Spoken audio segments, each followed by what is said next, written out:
Светските првенства се поготово нешто посебно, затоа што секој гледа светско првенство. И стари, и млади, и љубители на фудбал, и нељубители, и домакинки, и пензионерки, и пензионери.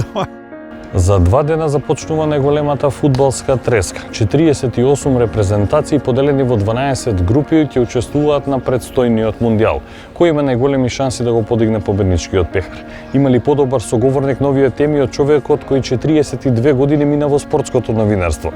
Јас ги гледам од Јужна Америка, Бразил и Аргентина. Од Европа 4-5 репрезентации со многу висок квалитет, почнувајќи од Франција, Англија, Шпанија, Германија, па и Португалија, гледајќи го составот, има извонредни фудбалери. За мене, можеби, во тоа поднебје, Бразил има добри шанси. Што се однесува до европските, ја фаворизираат Шпанија, букмекерите. Меѓутоа, прашање сега во таа репрезентација има и помлади фудбалери кои што се во прв план, дали ќе го издржат притисокот.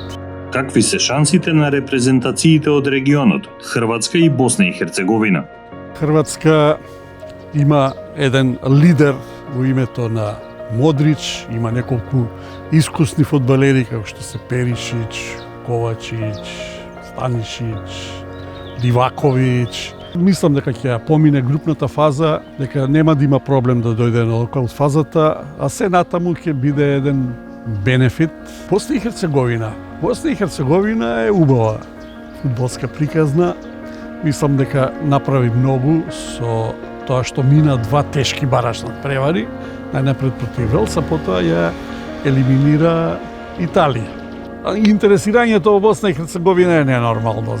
Мислам дека овој месец Босна и Херцеговина ќе биде соединета без разлика на националностите и дека ќе живее со фудбалот. Мислам дека првата цел им е да ја поминат групата, натаму се ќе биде добре дојдено. Златко Калински коментирал надпревари од 4 светски првенства.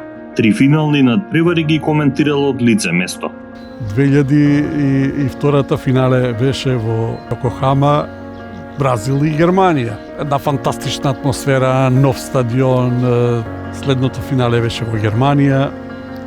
Играа Франција и Италија, кога во тие последни моменти мојот миленик Зинедин Зидан, тука по непосредна близина го направи оној ексцес, завршувајќи со Маракана, славната Маракана од 2014-та, тажната Маракана, поради оној пораз во полуфиналето од Германија со 7:1, играа Германија и Аргентина.